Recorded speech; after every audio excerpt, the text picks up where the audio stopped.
Good morning everyone. Welcome back to Sudhar Education, and today is the second class of subject verb agreement. जैसे हमने कल 7 concepts पढ़े थे बिल्कुल basics से, सो आज हम बाकी जो बचे हुए कॉन्सेप्ट्स हैं वो पढ़ेंगे. तो लेट्स स्टार्ट. तो बच्चों, कॉन्सेप्ट नंबर 8, पहले मैं कुछ सेंटेंसेस लिखती हूँ, आप ट्राई करना सॉल्व करने का. Okay. 1/3 of people dash satisfied. 2/3 of people dash satisfied. 1/3 of city dash happy. 2/3 of city dash happy.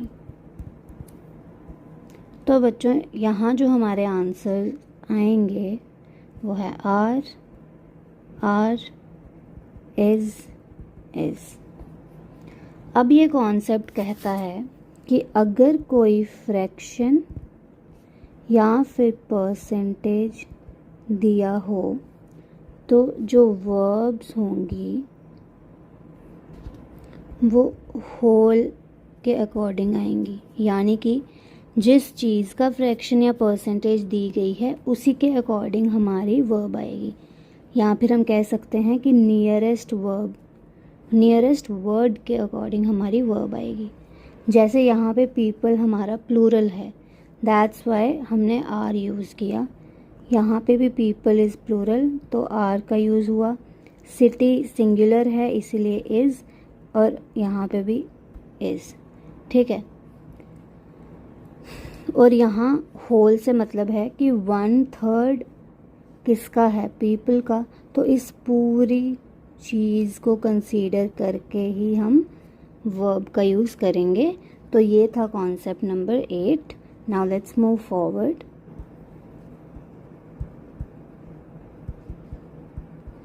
Concept 9 is of the collective noun. Collective noun वो नाउन होता है जो ग्रुप को शो करते हैं. ठीक है. जैसे मैंने लिखा the team dash preparing the assignment. ठीक है. The team dash fighting among themselves. The audience dash taking seats. The audience dash watching the movie. तो बच्चों, यहाँ जो वर्ब्स आएंगी वो आएंगी the team is preparing the assignment, the team are fighting among themselves, the audience are taking seats, the audience is watching the movie. अब concept number 9 क्या कहता है, जो हमारा कलेक्टिव नाउन है अगर उसके यूनिट्स यूनिफाइड हैं या एक चीज़ को बता रहे हैं, ठीक है, तो हमारा कलेक्टिव नाउन सिंगुलर होगा. तो वर्ब भी उसी अकॉर्डिंग आएगी, वर्ब भी हमारी सिंगुलर ही आएगी. वहीं अगर कलेक्टिव नाउन के जो यूनिट्स हैं वो प्लूरल चीज़ों के बारे में बता रहे हैं, डिफरेंसेस के बारे में बता रहे हैं, डिफरेंट चीज़ों के बारे में बता रहे हैं, तो यहाँ पे हमारी प्लूरल वर्ब आएगी. ठीक है, जैसे यहाँ पे था कि टीम जो है वो असाइनमेंट बना रही है, तो मतलब वो किसी एक चीज़ के बारे में बता रहे हैं कि पूरी टीम असाइनमेंट बना रही है, एक चीज़ पे काम हो रहा है, इसीलिए singular verb I. Next sentence था फाइटिंग अमंग देमसेल्व्स, वो आपस में लड़ रहे हैं, तो यहाँ पे डिफरेंसेस के बारे में बताया गया है, डिफरेंट चीज़ों के बारे में बताया गया है, इसीलिए हमने आर का यूज़ किया। फिर the audience are taking seats, तो सीट्स जो वो ले रहे हैं वो अलग अलग चीज़ों को बता रहा है, डिफरेंट सीट्स हैं, इंडिविजुअली बेसिस पे वो अपनी अपनी सीट्स लेंगे, इसीलिए प्लूरल वर्ब यूज़ हुई है। And the audience is watching the movie, वो एक सिंगल चीज़ पे काम हुआ है, एक मूवी के बारे में बात की जा रही है, इसीलिए सिंगुलर वर्ब यूज़ हुई है। ठीक है, अब जैसे मैं लिखूं the jury dash unanimous, the jury dash divided, तो आई होप आपको इसका आंसर देने आया हो दोनों क्वेश्चंस का। यहाँ पे द ज्यूरी इज़ यूनानिमस है and the jury is jury dash divided, यहाँ पे विल यूज़ इज़ एंड यहाँ पे विल यूज़ आर। इसमें डिफरेंस की बात करी गई है डिफरेंट चीज़ों की, इसीलिए प्लूरल वर्ब यूज़ हुई, और इसमें एक सिंगल चीज़ की बात की है, सिंगल यूनिट की बात हुई है, that's why is used. Okay, let's move on to the next concept. Concept number 10, verb का जो सब्जेक्ट वो सबसे नियरेस्ट ही हो हमेशा, ये ज़रूरी नहीं है। अब पढ़ते हैं इसको, जैसे मैंने लिखा knowledge of these subjects dash required, तो अभी आपको लगेगा कि यहाँ पे सब्जेक्ट्स दिया है तो वर्ब जो है वो इसके अकॉर्डिंग आएगी, तो हमारा आर यूज़ होगा, तो ये बिल्कुल गलत होगा। यहाँ पे बात करी गई है इस पूरी चीज़ की, सब्जेक्ट्स अकेला खुद के बारे में नहीं बता रहा है, उसकी नॉलेज होना ज़रूरी है, तो ये हमारा सब्जेक्ट होगा, तो जो हमारी वर्ब आएगी वो आएगी इज़। ठीक है बच्चों, एक और एग्जाम्पल लेते हैं। That he studies for 2 hours dash commendable,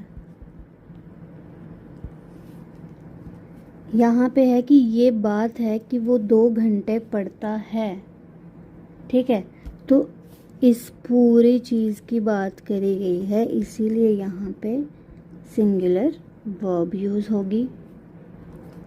next, studying for 5 days dash mandatory, तो 5 दिन पढ़ना इज़ मैंडेटरी, तो हम नियरेस्ट को नहीं देखेंगे but the actual subject, we will focus on the actual subject. तो ये था हमारा concept number 10। Let's move on to the next concept, concept 11, and this is the last concept of subject verb agreement. ये कहता है कि अगर weight, height, distance, speed, sum दिया होगा तो इनको हम 1 यूनिट, अमाउंट और चीज़ मानेंगे, तो हमारी वर्ब जो है वो सिंगुलर ही आएगी। Let's see with few examples. जैसे मैंने लिखा 20 kgs dash his weight, 5 miles dash the distance between my house and office। ठीक है, अब यहाँ पे जो हमारा आंसर आएगा वो है इज़, और यहाँ पे भी इज़। क्यों? क्योंकि ये एक चीज़ के बारे में बता रहा है, वैसे ही ये भी एक यूनिट के बारे में बता रहा है, ठीक है, इसलिए सिंगुलर वर्ब का यूज़ होगा। अगर मैं यूनिट्स को ब्रेक कर दूंगी या डिवाइड कर दूंगी तो हमारी वर्ब जो है वो प्लूरल हो जाएगी। जैसे मैंने लिखा 20 rupees dash spent on biscuits and chocolates. तो यहाँ पे मैंने डिस्ट्रीब्यूट कर दिया, यूनिट्स को डिवाइड कर दिया बिस्किट्स एंड चॉकलेट्स में, तो यहाँ पे हमारी प्लूरल वर्ब हो जाएगी। तो बच्चों आई होप कि आपको 11 कॉन्सेप्ट्स क्लियर होंगे, ठीक है। ऑल्सो कल हमारी फर्स्ट क्लास हुई थी, सॉरी, कल हमारी सेकंड क्लास हुई थी, तो मेक श्योर कि आप फर्स्ट एंड सेकंड क्लास दोनों देखें और आज वाली क्लास भी। तो ये 3 लेक्चर्स आप अच्छे से देखें तो आपको सब्जेक्ट वर्ब एग्रीमेंट का कॉन्सेप्ट पूरा क्लियर हो जाएगा। सब्जेक्ट वर्ब एग्रीमेंट बहुत ही इम्पॉर्टेंट टॉपिक है, बिकॉज़ इसी से हमें पता चलता है कि इज़, आर, ये जो हमारी वर्ब्स हैं सिंगुलर प्लूरल, ये कहाँ यूज़ होंगी, ठीक है।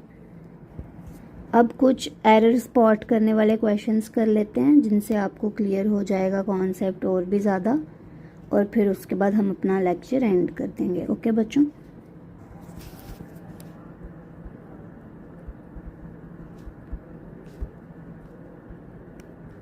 the committee decides to implement new security measures to protect customer data। तो बच्चों यहाँ पे हमें पता है कि जो कमिटी है, this subject is singular, so the verb should be decides। तो करेक्ट सेंटेंस बनेगा the committee decides to implement new security measures to protect customer data। ठीक है, I hope it's clear. Let's move on to the another question. Second question, each of the branches are required to submit a monthly financial report। So students, here we know that each of the branches is singular,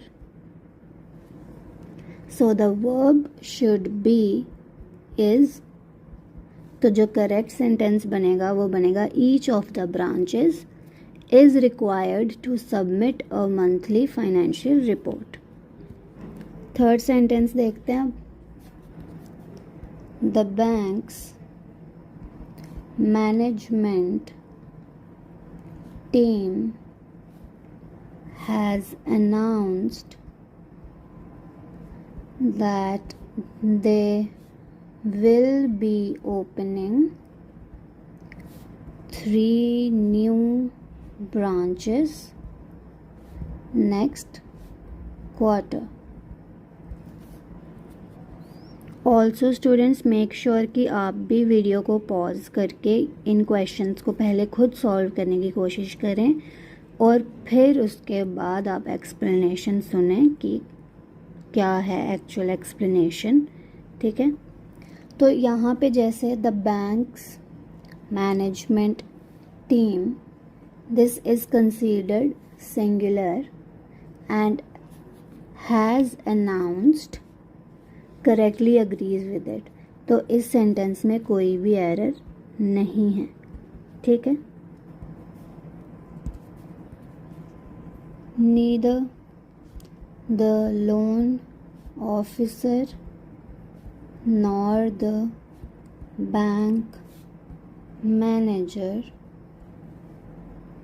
were available for the meeting। तो बच्चों when subjects are joined by neither nor the verb agrees with the nearer subject. Bank manager is singular, so the verb should be was. The correct sentence is neither the loan officer nor the bank manager was available for the meeting. Okay. Question number 5.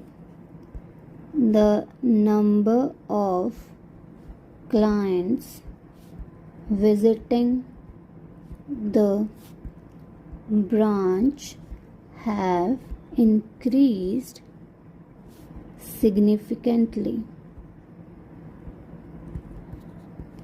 तो बच्चों यहाँ पे जो subject है the number of clients it is singular, so the verb should be has. तो जो correct sentence होगा वो होगा the number of clients visiting the branch has increased significantly. 6th question. The board of directors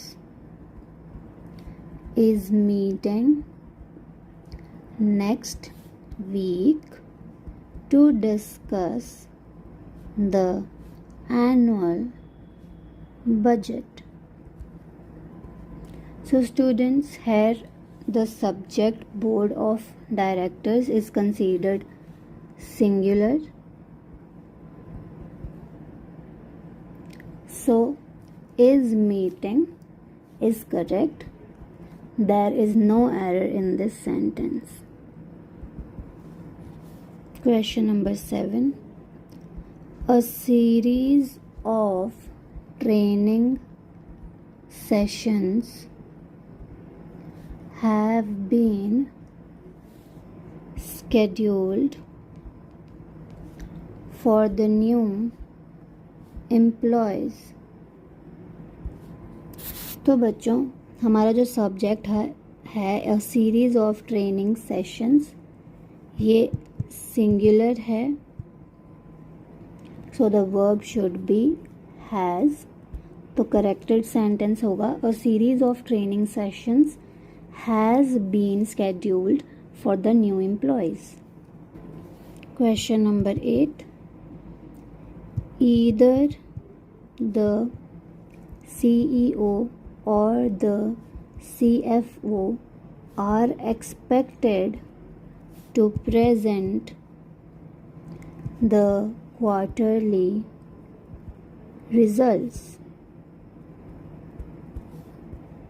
So, when subjects are joined by either or, the verb agrees with the nearer subject. So CFO is singular, so the verb should be is. तो जो correct sentence होगा वो होगा either the CEO or the CFO is expected to present the quarterly results. ठीक है. Next question. The high levels of inflation affects the purchasing power of consumers. तो बच्चों the subject high levels of inflation is plural, so the verb should be affect. तो जो correct sentence होगा वो होगा the high levels of inflation affect the purchasing power of consumers. Last question. Every employee and customer were informed about the new policy changes. The subject every employee and customer is singular, so the verb should be was the corrected sentences. Every employee and customer was informed about the new policy changes. So thank you everyone for joining today's session and for your active participation throughout our series on subject verb agreement. So बच्चों, over the past 3 classes हमने concepts के बारे में पढ़ा, कुछ rules and nuances that ensure our sentences are grammatically correct and clear. We began by understanding the basic concept of subject verb agreement, exploring how singular and plural subjects must align with their respective verbs. We tackled various scenarios including compound subjects, collective nouns, and tricky cases involving indefinite pronouns and phrases. In today's class हमने वो सारे concept को apply किया. हमने एक exercise करी of 10 questions, ठीक है, और डिटेक्ट किया और करेक्ट किया एरर्स को, ठीक है. Remember, mastering subject verb agreement is crucial for clear understanding of this topic, ठीक है. Keep practising and do not hesitate to revisit these lessons whenever you need a refresher. Thank you for your dedication and hard work. If you found these classes helpful, please like, share and subscribe for more content. Leave your questions and feedback in the comments below. I would love to hear from you. Until next time, happy studying and keep refining your grammar skills. Thank you so much. See you tomorrow.